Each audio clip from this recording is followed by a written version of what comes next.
For the first time, hindi ko sasabihin yung good vibes only. Putang ina nyo! Hello mga padaba! Meron naman po tayong freedom of speech. So, yeah. Ang daming mga kaganapan naman nangyayari ngayon sa buong Pilipinas. I mean, hindi lang sa Pilipinas nangyayari to sa ibang bansa. Pero yung kaibahan nga lang, yung ibang bansa, inaagapan agad. Tayong parang hinahayaan na lang. Kaya ang daming mga pangyayaring hindi natin mga inaasahan. Katulad nito, na kailangan na nahimik tayo, pero kailangan na rin natin magsalita. Although, before, yung mga opinion natin, it's okay. Kasi tao sa tao. I mean, mga opinion lang naman natin yon. Pero ngayon, ibang-iba na talaga. Ibang-iba na yung mga pangyayari ngayon sa Pilipinas. To the point na hindi na natin kailangan basta na lang maupo, manood, or magbigay ng opinion. Sa panahon ngayon, kailangan na rin natin magsalita. Diba? Marami tayong mga kinakaharap na issues na kailangan nating isantabi or hayaan na natin. Kasi ganun at ganun naman din naman. Paulit-ulit lang, paikot-ikot lang naman din. So matutal kasi sila yung makapangyarihan. Sila yung mga nasa bahay na bato. Diba? So, mahirap gibain yun. Mahirap baguhin yun. So, tamang makinig na lang tayo. Tamang manood na lang tayo. Diba? Kasi, kontrolado nila eh. Kontrolado means is artista yan. Yan tayo magagawa dyan. Politiko yan. Yan tayo magagawa dyan. Diba? Kasi kontrolado na nila yan. And yung matataas, hindi lang basta mayayaman, powerful, makapangyarihan, ika nga. So tayong mga simpleng mamamayan lang, tamang makinig na lang tayo. Pero sa nangyayari ngayong panahon na to, I don't think na kailangan na natin manahimik. Since binibigyan na tayo ng way ni God para magsalita. Binibigyan tayo ng way ni God para ma-express natin yung nararamdaman natin. Hindi lang basta opinion. Kasi eto na yun social media eh. Although naiintindihan natin yung mga ibang influencer, kasi nga dahil sa paikot-ikot na to, nakakatamad na rin. Diba? And dahil nga powerful sila, mahirap magbigay komento. Mahirap magbigay ng opinion. Kasi, diba, mapapahamak yung kanilang social media account, yung pagiging yung algorithm nila maapektuhan, kung ano-ano pang mga reason nila na kasi nga dahil paulit-ulit na itong nangyayari sa atin. So parang wala, kinakatamaran lang din, lilipas din naman din yan. Pero no, kasi kung gagamitin natin itong platform natin sa magandang adhikain or magiging boses natin ito, why not? Kasi diba sa panahon na to, ito na lang yung way natin eh. No need na para magbigay tayo ng opinion, hindi na yung sapat. Magsalita ka, diba? Kasi yung social media account yan, hindi yan para sa ibang tao, kundi para sa sarili natin, diba? I-express natin, diba? Social media natin, kung napunta natin isang lugar, post mo yan. Kahit anong gusto mong gawin, social media account mo yan eh. Unless meron kang dinadrag ng mga name sa mga tao, diba? Huwag kayong matatakot na hanggang dito na lang tayo. Diba? Napatuloy pa rin tayong kasi etong platform ko is for a good vibes. At the same time, merong katuturan. Hindi lang basta itong posting lang ako ng kung ano-ano. Meron din akong pinipili na para kailangan maipakita sa ibang tao. Pero kung when it comes to privacy, meron akong mga part na kailangan sa akin lang yon. So, gamitin natin tong social media account natin para ma-express natin yung nararamdaman natin. Okay? Hindi yung ituloy natin kung ano yung ginagawa lang natin sa araw-araw kasi baka mapahamak tayo. Diba? So, yung iba naman pumunta pa sa mga rally and para lang ma-show na eto kami, diba? Ito yung platform namin ginagawa para maipakita sa ibang mga influencer na nakikiisa kami.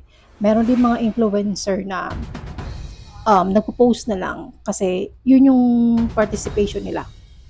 Pero mas marami akong nakikita na wala, nananahimik na lang din.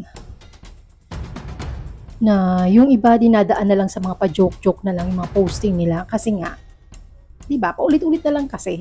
So, nakakadala na rin talaga naman din. So, hindi natin sila masisisi. Pero, at this moment of time, English yun. Gusto ko mang gawin yun, yung part na yun. Gusto ko i-maintain yun. Pero parang hindi ko magawa. Merong bugso ng damdamin na parang hindi ko kayang gawin yun. Na kailangan maging seryoso tayo sa panahon na nangyari ngayon. Kasi, hindi lang naman din mga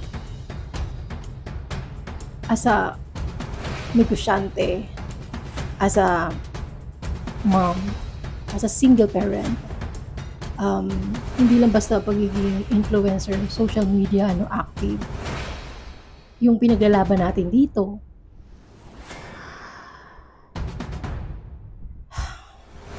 ang hirap kasi, talagang mahirap kasi paulit-ulit na nga nangyari. Diba? Paulit-ulit na nangyari. So, nagsasawa na yung mga Pilipino. Sino nga naman yung makikinabang? Yung mga pumunta doon, yung mga artista na nakipaglaban din para magkaroon ng mabangong pangalan. So, parang may mga politiko na pumunta doon para lang mabango rin ang pangalan nila sa mga susunod na eleksyon. Pwedeng gamitin yon. Pero, hindi natin naiisip na pwedeng magamit din natin sila. Diba?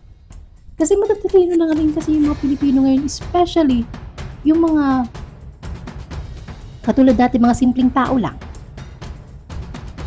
So, as a simpleng tao lang din, sapat na ba sa atin yung manood na lang tayo? Magbasa na lang tayo. Meron naman tayong mga social media account. Sapat na ba sa atin yun?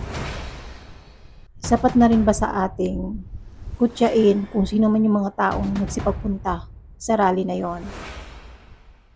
And then, mag-share ka lang ng mga memes kasi mas nakafocus kayo sa katatawanan. Kasi nakasanayan niya, di ba? Nakasanayan ng mga Pilipino, ganun sistema. So, bakit hindi natin simulan sa mga sarili natin? Di ba? Kasi, nakikita mo na nga, di ba? Pagtatawanan mo naman din, tapos i-share mo mga memes, di ba? Kasi nakakatuwa para sa inyo, nakakatawa na lang din para sa inyo. So, kanino ba magsisimula yung pagbabago? Sa pinagtatawanan mo? Sa ginagawa mong katatawanan? Sa mga sarili din naman natin. Diba? Namuka. So, simulan natin sa mga artista, diba? Mga actresses, actors na nandun. Unang-una, pwede nating sabihin, isipin na meron silang hidden agenda na, diba? Kaya sila nandun, kaya sila nagsusumigaw. Still, artista silang nagtatrabaho. Okay? Nagtatrabaho po sila at ang laki-laki po ng mga tax na binabayaran po nila. What if walang proyekto? Sabihin na natin oo. Pero in return naman, di ba may mga ginagawa pa rin naman sila? Still, ninanakawan pa rin sila. Whatever kung ano man po yung hidden agenda nila, kahit ano pa yung mga purpose nila, bakit nandun sila, still pwede pa rin po natin silang magamit as boses po.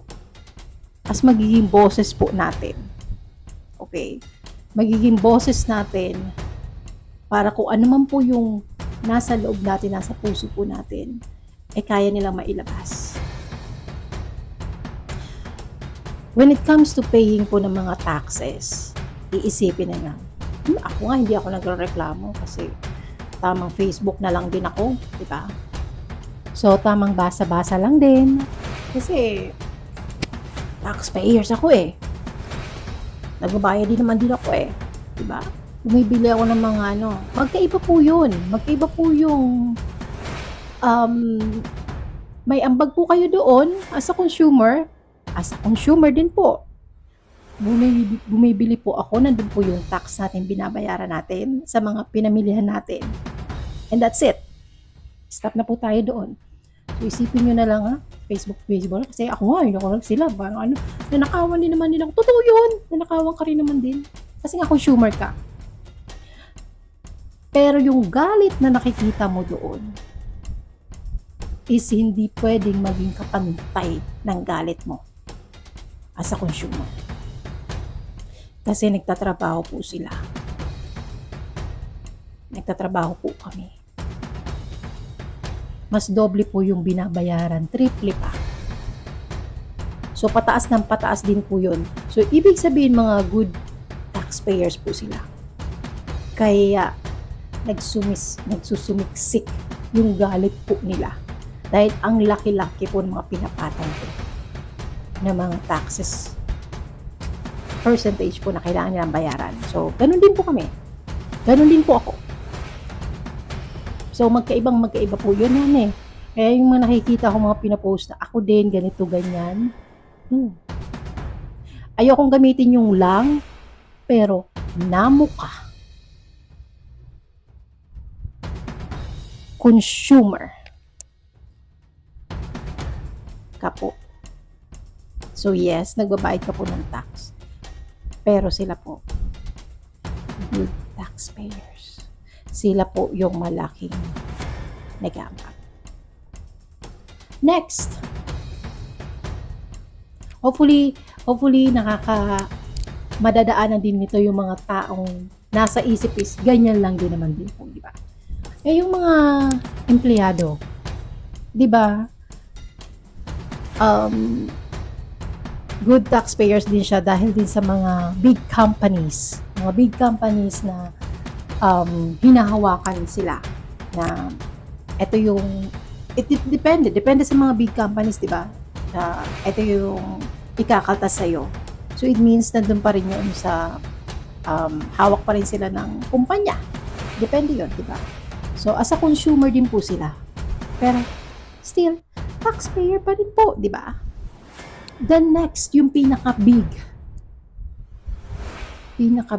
ano dito,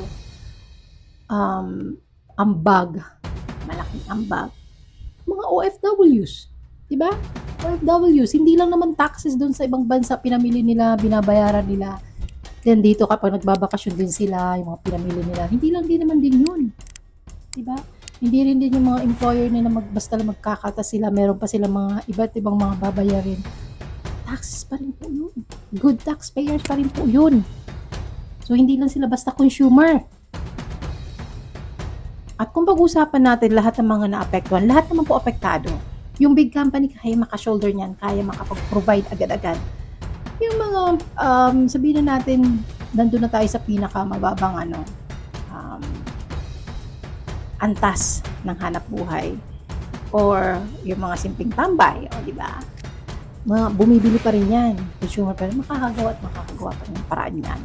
Nandiyan yung mga ayuda, nandiyan yung mga galing sa gobyerno. Pero yung nasa gitna ka na, nagso-survive ka pa, meron ka pang kailangan i-maintain na negosyo kasi small business owner ka. Lahat ginagawa mo. Meron kang asawa, pero hindi sapat. Okay? And at the same time, meron kang negosyo. How much more yung mga solo parent na kumakahid araw-araw, nagdinegosyo kung ano-ano, papatungan lang ng konti para lang may mauwi sa pamilya niya. How much more yung solo parent na wala na halos matirang oras para sa sarili niya dahil ginagawa niya lahat yun ng mag-isa. Hindi lang siya basta consumer, simpleng mamamayan na she's or he's a good taxpayer. Diba? Yung mga solo parent, tatay yan na solo parent, nanay yan na solo parent, taxpayers po. Yan po yung madalas na iniitsapwera kasi Nakapokus tayo as a Pilipino dito sa mga big companies, iba ba yung mga ganito, mga pinaglalaban, or yung mga mamamayan, naghahanap buhay si ganito, si ganyan, nagtitinda sa vendor din. Although nandun na tayo, hindi natin yan, disclaimer lang po. Yung pinapoint out ko rin dito sa solo parent, yun din yung pinakatatamaan din sa lahat. Yung mga solo parent din, OFWs din, parte po yan. Parte po yan ng mga sinisigaw po namin ngayon. Lalo na po, yung mga solo parent na tumatayo ng simple, maliit na puhunan, maliit na tubo. In short, small business owner.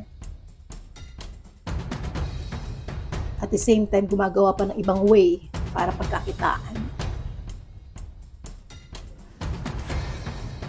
Pero ang ganda-ganda. Ang ganda-ganda pa rin. Ang gagwapo pa rin lumabas sa mga kanilang, masasaya pa rin lumalabas sa kanilang mga social media. Kasi ganyan lumalaban yung mga taong totoo at marunong lumaban. Na totoong naapektuhan din. Paano na lang kung solo parent na yun is meron siyang pwesto? Kumuha siya ng permit, lahat ng mga permit na kailangan. Kasi meron siyang binubuhay. Meron siyang binubuhay na tao, meron siyang binubuhay na negosyo. And then, for no reason, kailangan nagkamali lang siya o napunta siya sa isang lugar na hindi pwedeng puntahan, kukunin lahat yun. Kinuha nyo na lahat. Ultimo dignidad niya, wala na. Kasi pag video-videohan nyo, yung mga ganito-ganyan, bawal ito yung ganito. Pero pinakuha nyo ng permit diba? Solo parent yon. Pinakuha nyo ng permit, hindi lang tao yung binubuhay noon. Yung negosyo niya, yung passion niya, yung kagustuhan niya sa sarili niya, yung para sa sarili na lang niya, kinuha niyo pa. Tapos, pakatapos, huhulihin nyo. Ang ibibigay nyong rason is, hindi sumusunod sa batas. Putang ina nyo!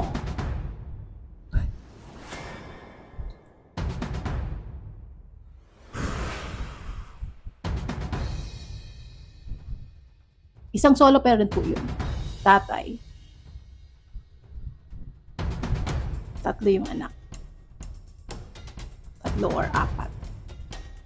Diba?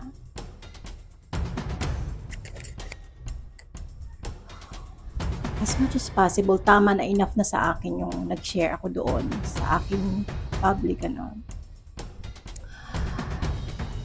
Enough na yon. Kasi yung tataasan ng DTI, magbibigay pa ngayon ng mga kung anik-anik pinagagawa pa nag-evento para sa mga small business owner para bayaran namin. Okay na yun. Feeling ko parang ako na ilabas ko na yun. Pero yung madaanan ko, makita ko yung ganitong sitwasyon. Ang hirap. Ang hirap magbingi-bingihan, ang hirap magbulag-bulaga. Lalo't nahihit, nasasanggi nila yung part na pagiging solo mo. Na hindi lang buhay, kundi negosyo mo din yun. Kundi sarili mo rin yun. Na binubuhay mo rin. Passion mo yun. Diba? Paano ba naman mga kalderong tabo o kung saan napuntang lugar yun? Pero meron siyang pinapakitang business firm, pasuman o hindi. Taxpayer pa rin po yun. Nagbayad pa rin po. Tapos saan mapupunta? Sa bulsa niyo, mga putang ina nyo. Diba? Sa bulsa niyo.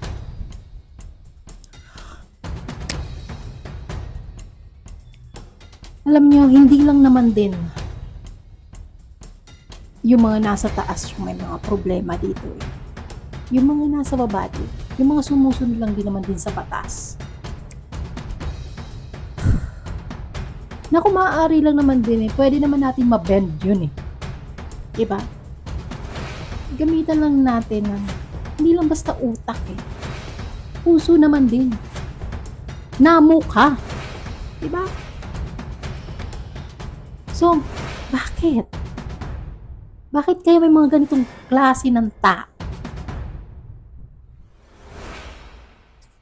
DTI also. Siyempre, tapos yung tax mapping. So, papasok na ngayon yung budget ngayon na para sa next year. So, eto na. So, hanggang September 30, yung merong small business, merong anik-anik na ganitong papatungan kayo. Kami, sorry, include ko na yung sarili ko. So, every 6 months, kailangan i-renew mo ito. Iba yan sa 5 years na, name ng brand mo. Pina-brand mo. Aside from that, yung BIR, mayor's permit, lahat mga permit, iba't ibang klaseng permit. Diba meron pa barangay clearance. Hindi ko alam kung nakikita nyo sa taas. Kompleto po yan. Okay. Mag-iba man ako ng produkto, isa pa rin yan. Okay. Belex pa rin po yan. Lahat po yan. Para isahan na lang din. Diba? So, meron pang anik-anik na merong trust, surebaness pa. Lalagyan na yung mga online seller ngayon. What if yung mga online seller na yan is nanay din, tatay din, solo parent din, diba? Na pumapatong ng kahit konti lang din. Tapos i-share nila sa mga account nila. Personal nila yun personal nila po yung social media account. Para lang mayroong makakikita ng friend nila, bibilin. Kailangan maglagay ka na. Kung ikaw yung tipo ng tao na nagpo-post ng mga kung ano-ano, kailangan meron ka nung. Kasi kung hindi, yan, na-receive ko na nga sa mga emails ko na dead ma lang din na, diba?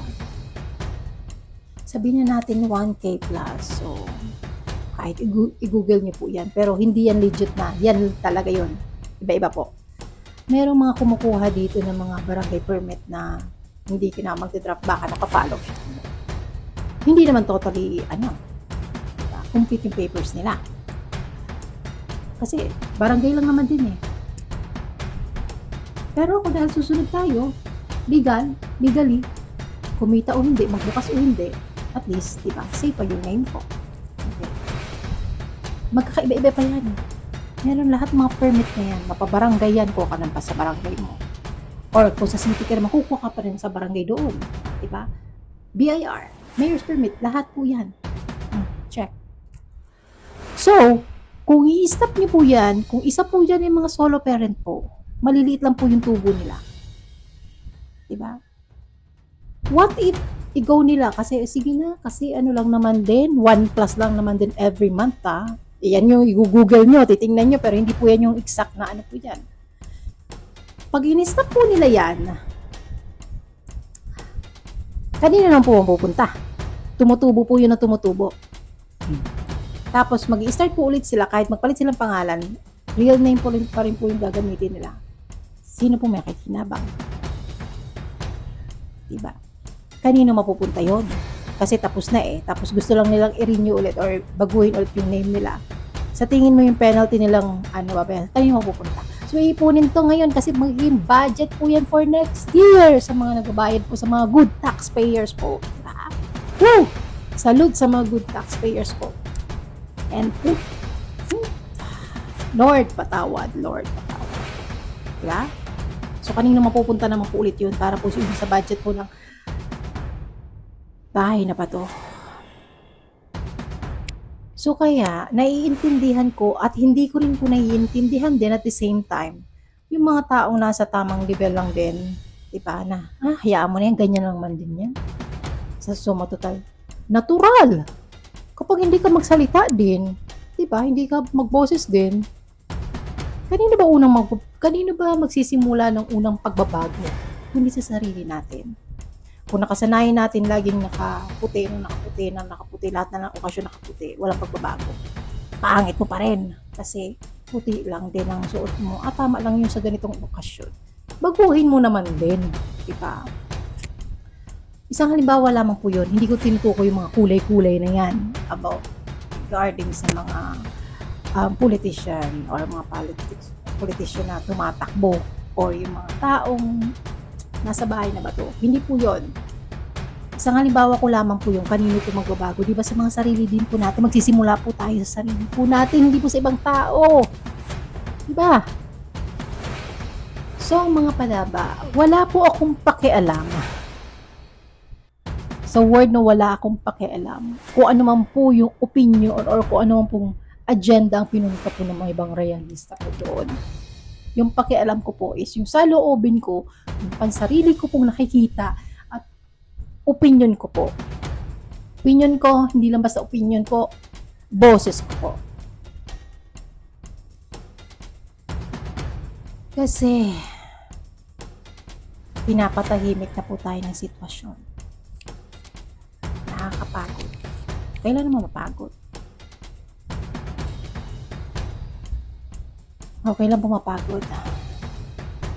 Pero sana wag po tayo magsasawa.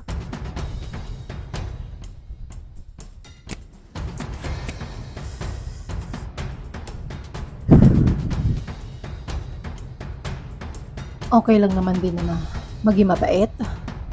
Okay lang naman din hindi maging mabait. Basta alam mo, mabuti kang tao. Hindi ka nagnanakaw. Hindi ka nakaka-agrabyado ng ibang tao. Okay lang naman din na nakatulong ka. Okay lang naman din hindi nakatulong ka. Basta hindi ka nagiging pabigat sa kung anumang sitwasyon na nangyari dito sa kapaligiran po natin. Hindi tayo nagiging pabigat. Hindi pa tayo dagdag pasanin. Ika nga. So, ginagamit ko yung salitang okay lang naman din, diba? So, para sa inyo, okay lang naman din maging bobo. Okay lang naman din maging tanga. Diba? Basta marespeto tayong tao. Diba? Okay na yun. So, kung okay lang po pala lahat, laging sagot natin, okay lang naman din.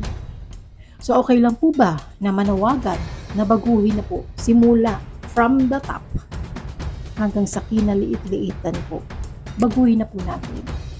Kung nangyari po ito sa ibang bansa, lahat pinaparusahan, merong pinapatay ng dahilan sa mga corruption na to, pagnanakaw.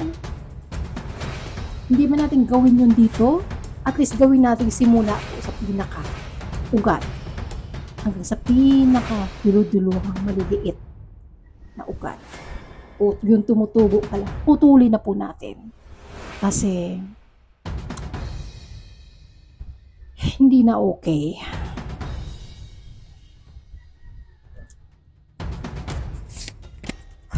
Anyway, so tapusin natin to sa ganitong pag-exit natin. Again and again, salute ako sa mga good taxpayers, especially OFWs, mga mabubuting estudyante, scholarship ng bayan, at mga, of course, mga small business owner, especially mga vendors, at kay tatay. Hindi ko alam kung 3 or 4 yung anak niya kasi meron siyang maliit na kasama, tapos yung isa kasi kasama dun sa video, hindi ko alam kung anak na rin yun. So, saludo ako sa'yo. God bless you, tatay. And yung mga humuli sa'yo is bahala na si Lord sa inyo. And of course, shoutout sa lahat ng mga solo parent. Solo parent, good vibes only and keep smiling, everyone. Kahit masama pa rin. Just always wear your perfect smile. Good vibes only.